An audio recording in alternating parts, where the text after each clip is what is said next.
It's another Manly Monday, and this Manly Monday we are joined by Zelda. I don't know what's going on. The cats are showing up in the videos a lot lately. Hey, Zelda, don't stab my leg, okay? We don't want a repeat of Scout. Or maybe people do. Anyway, it's Manly Monday, and we are talking about fragile masculinity. Now, I have a different take on this. No surprise, I wouldn't come on this segment and just give you the typical, okay, good folks, on this subject. Because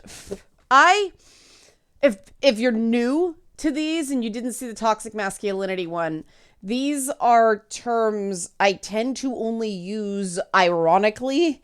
I don't say I don't use them, because I use them sometimes jokingly. I use them as quotes. I use them as, sarcasm kind of thing. But overall, I find the terms not as useful as they could be, just because if you have this term that you then need to define and it turns into an argument of definition, it's not very useful, right? And so if you've got a group of colleagues or friends that fragile masculinity works for you, awesome. I am going to say why I think we can broaden the scope and have something that is more validating, as opposed to making people feel like something is wrong with them. And that's the problem with toxic masculinity and fragile masculinity and everything like that. People get it in their heads that it means masculinity is inherently fragile, or masculinity is inherently toxic, or it is an identity terminology mixed with a negative judgment. And we know that that's bad. We know that has negative impacts on every other identity group. But for whatever reason, we apply a completely different standard to WSCMs, white, straight, cisgender men. So if you like this kind of analysis, help support this channel, become a monthly patron, patreon.com/LeannaK, or buy a one-time Leanna Care session for someone who can use it but can't afford it, coffee.com/LeannaK. We talk about this stuff a lot in the Leanna Care sections. And six people need subsidized services. Oh man, I need to reset the Patreon, the coffee. I've been so, I went to an early Robbie Burns party over the weekend. That was fun. Just good times. It was really, the last one I went to was like super duper fancy. This one was chill. It was a really good time. But yeah, before the plugging, I was talking about the fact that we know that when people have elements of their identity called attention to, it has a psychological impact on them. They did an experiment where they didn't say any specific stereotypes about women or, people of color or anything like that. I think it was specifically black people, but I could be wrong. But just making women think about their gender and black people think about their race, I could be wrong about that part, but I remember the women bit, made them do less well on aptitude tests. Just thinking about it made them doubt themselves more. Now, this piece on fragile masculinity came from three prongs.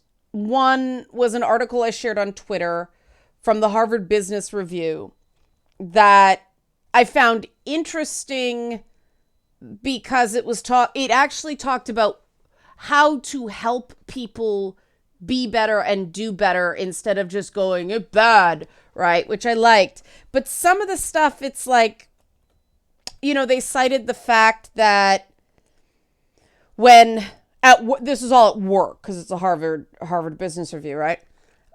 At work, if a man's masculinity was challenged, he got aggressive and temperamental and, blew up, right? But if a woman's femininity was challenged, there wasn't a similar, or put down, there wasn't a similar effect. And it's like, okay, these researchers clearly didn't want She-Hulk. That's a joke. That's a joke. That's a joke. I don't necessarily think, do I believe the results are accurate? Yes. Do I think that that is enlightening or helpful? Not really, right? Because the workplace norms, appropriate or professional workplace behaviors tend to be more masculinized. So a lot of women in the kind of jobs that the Harvard Business Review cares about have already either decoupled, smashed up, something from femininity, or they just leave it in a box when they come into work. Like, it's not the same thing. And just because women have already been stomped flat that way at work, and so they've gotten really good at hiding the shame that creates, because, women have had their femininity dismantled by the time, what's it down to now? It used to be 7th grade. It started kicking in hard, but I saw a few things recently that it's less than that. 13, 14 years old, that's when nothing's ever good enough. And that's what fragile masculinity is, right? It's that masculine, the, core competency in masculinity, what is considered, societal expectations. It's impossible to meet. It's just all these boxes you have to check and nobody can do it all. That's true. And just because things, again, I say this all the time, just because things affect people differently doesn't mean it's better or worse than another. Now, should a personal opinion here, I do think that right now professional norms suck. I've been a manager of people for, God, more than half my life now. It's like 25 years. And I started real young. And even before that, I was teaching. I was teaching dance. I started at 14. But, when you're managing people, when you're teaching people, you realize how much inspirational mentorship, inspirational managing, and leadership gets better results. And yeah, you have to put in more time at the beginning, but it pays dividends later on because it's a strong team, right? But in order to do that, you need to really understand why individualized identity is really important. You have to understand why feelings are important. And you have to understand why it is just unreasonable and counterproductive to expect somebody to give 110% every day. I saw a great quote. I think it was on Twitter the other day. Some days you only have 40%. And if you give 40%, that was you giving 100% of what you had, right? Everybody has those days. And work expectations just happen to be tied more towards the expectations that connect to masculinity because all the structures and rhythms of work were formulated when, in that post-war era where men worked, women, they tried to shove them back in the homes, right? And so, no surprise there. That's not a moral judgment. That's just makes sense. Now, fragile masculinity, the term. This is how it's described when I looked it up, okay? A peculiar anxiety experienced by men who feel that doing certain things causes them to fall short of the societal ideal for manhood.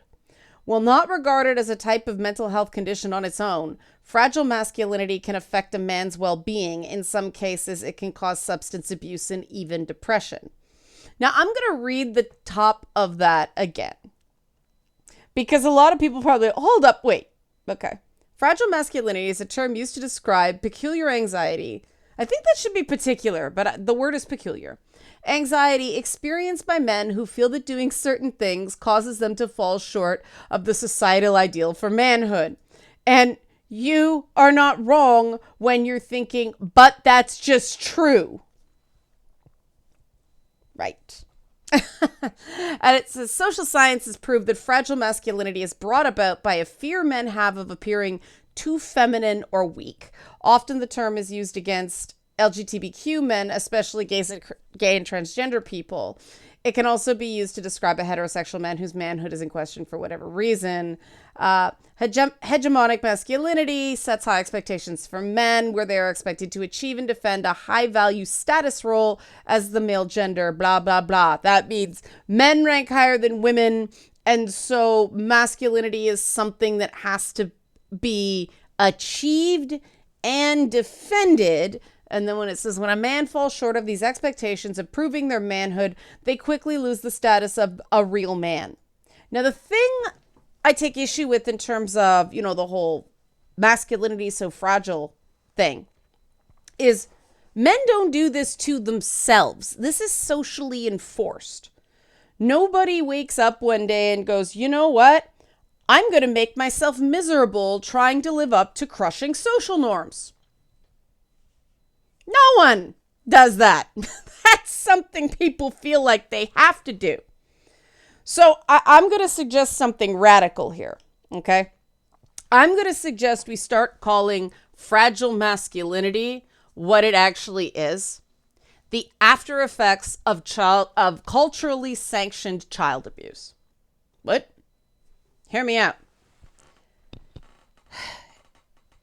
A man losing it because his masculinity's been challenged looks a lot like when someone's triggered regarding trauma. They become irrational. Anger is masking a bunch of other things because it is trauma. Because it's blame and shame. It's I'm not enough. It's a unstable identity that wasn't allowed to form. Now, I'm going to talk more about identity on Wellness Wednesday because it's a broader topic than this. So, if the whole identity thing, you're like, identity is just a feeling, table that. Unfortunately, identity is explained very badly in, the blink and you miss it news cycle and popular culture and the discourse. So I'm going to attempt to explain it better because it keeps coming up and it drives me crazy when people say identity is a feeling. It's not. So Wellness Wednesday, we're going to talk about feelings versus identity. Okay. But now I want to talk about what we call fragile masculinity is actually someone who, because of the way culture uniquely screws up boys and men and uniquely screws up women and girls, there are different weak points in how people relate to their gender and what is expected of them because of the gender the world demands they conform to, right? And obviously, how you were raised impacts this a lot, right? If people are raised in environments that allow them to be individuals and primarily, raise people to have good boundaries, to understand themselves, and to learn how to make good choices for them in a pro-social way, obviously their relationship with all elements of their identity is going to be far less fragile, that is unstable, or turbulent, than somebody who was in one of those, I was raised in a household like this. What are you crying for? I'll give you something to cry about, right? That's how I was raised. I'll give you something to cry about. Um, there's less of that, but it still happens. And that's obviously an extreme reaction, right? That you look at that and go, wow, you were 6. Yes. It actually started younger than that. But, we can look at that and go, that's wrong.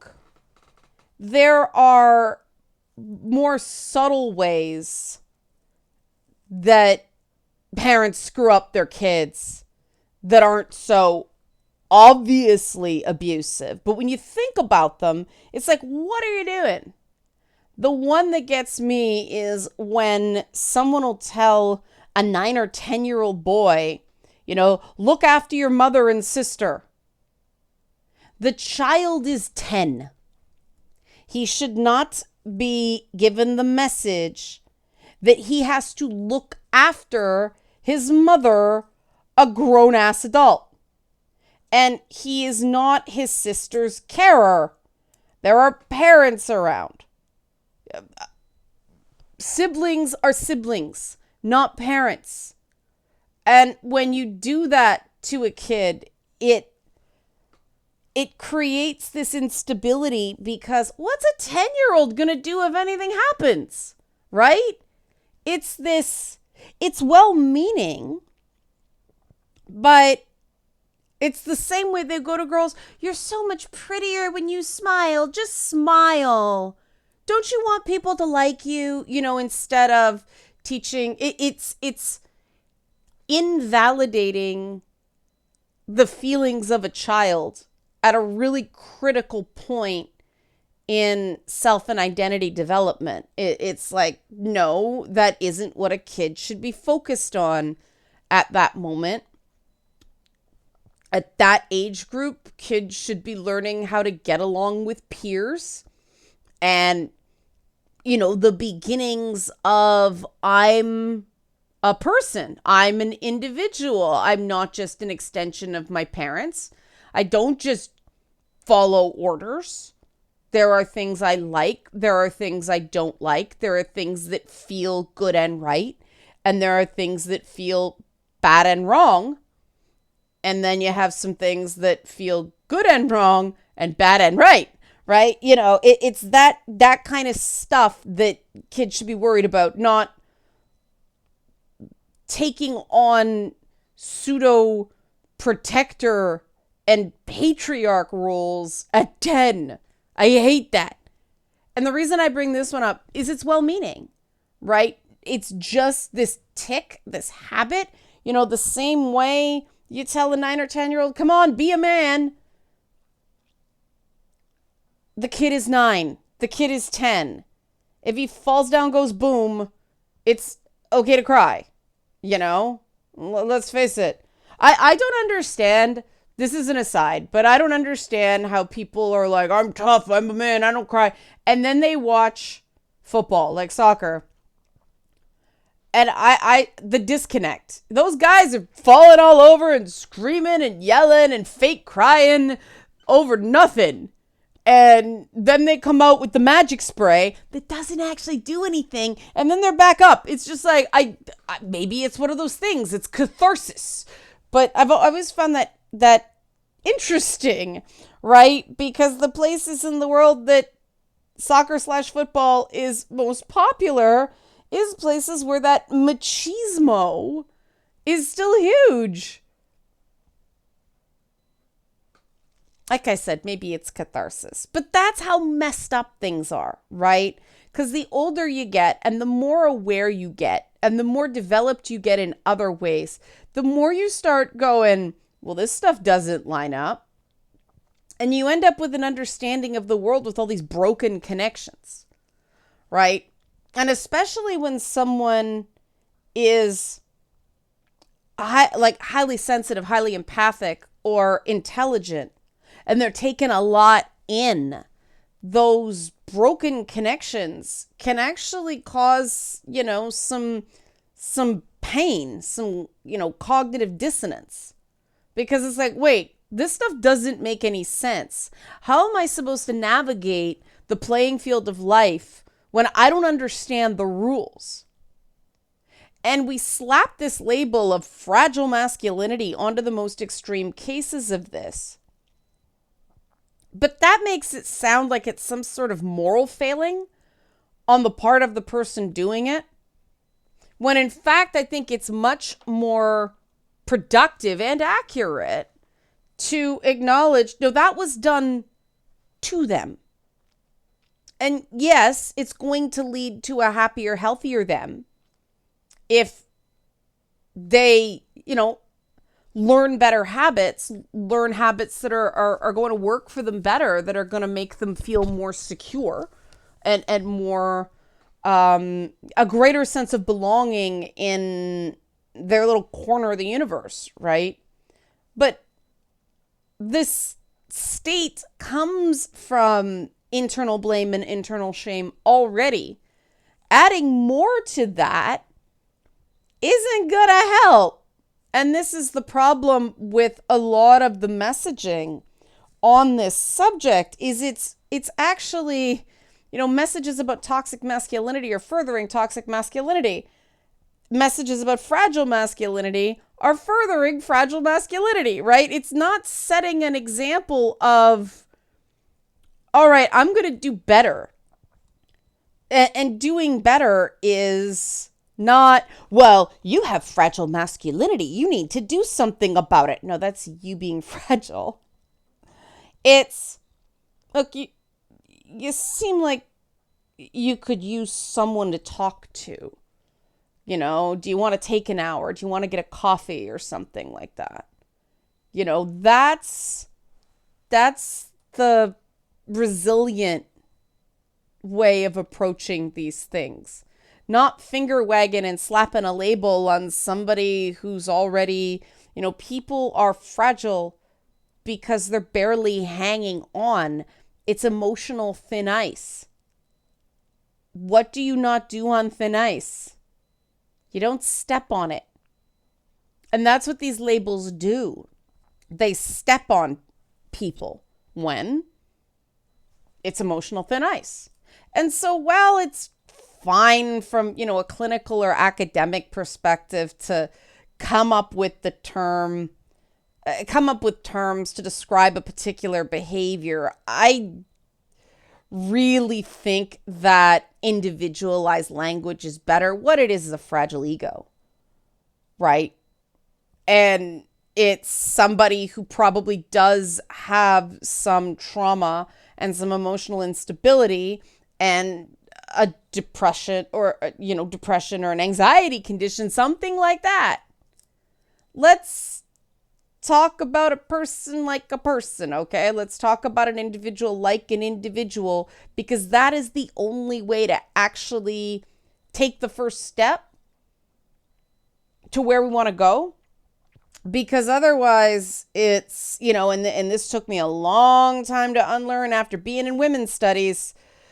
What I eventually learned about the rhetoric in those spaces, those courses, is we're going to be shallow, petty, and judgmental, tell you everything you're doing wrong and expecting you to make the first move. Neener, neener, neener. That is not mature. That is not adult. If you want someone to do something in a different way, the best way to do that, the thing that actually gives you a possibility of success, is modeling the positive behavior. And sitting in judgment of someone, labeling them, calling them names, and just do better, that's not walking with them, right? That's not setting an example. You can't set an example and stand in judgment at the same time. Especially when it's don't be so judgmental, don't be so hostile, right? Usually people who have any form of fragility don't have healthy boundaries. They might have very rigid boundaries. They might have very inflexible boundaries, but they don't have healthy boundaries. Because the thing about healthy boundaries is you can make exceptions, because a boundary is not a limit. A boundary is the thing you put down so you're not constantly at the edge or over your limit. That's why they describe your limit as sort of the house, whereas the boundary is the fence, and the fence is there so that, somebody's got to get through the fence before they get to your house, right? I prefer like gauges, but that's because of video games. And that was the other two progs that inspired this video. One was Twitter and watching people act like assholes. And I'm always amused by the fragility on display on Twitter. And of course, Turf Island was rocking this weekend. And so there was a lot of, women who seemed very fragile out there. And so it made me think, this isn't just men. Why are we gendering this if we don't have to? That never helps. And the other was, I've been playing a ton of Elden Ring. And I had a moment, I'm finally in the capital, and it's just, it's all the stuff I didn't like about that town in Bloodborne with all the fucking stairs. Just, too many choke points, too frustrating, too many things that just, my patience and concentration just get too stretched.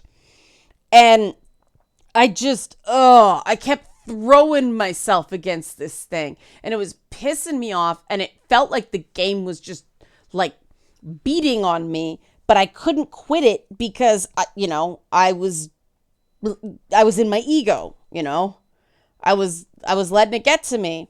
And I thought, man, this game hits every fragile masculinity button I have, because I'm aware I have them, because I grew up with a parent who said, I'll give you something to cry about. And that's where it comes from. And so I'm like, all right. When I realized that, I decided to stop the game for a bit and do this video. I'm going to go back to the game now because I'm an asshole. All right. Help support this channel. Become a monthly patron. Patreon.com/LeannaK. Or buy a one-time Leanna Care session for someone who can use it but can't afford it, so people can get one-on-one attention on these issues and others. Coffee.com/LeannaK. 6 people need help this week. Thanks for watching. Manly Mondays.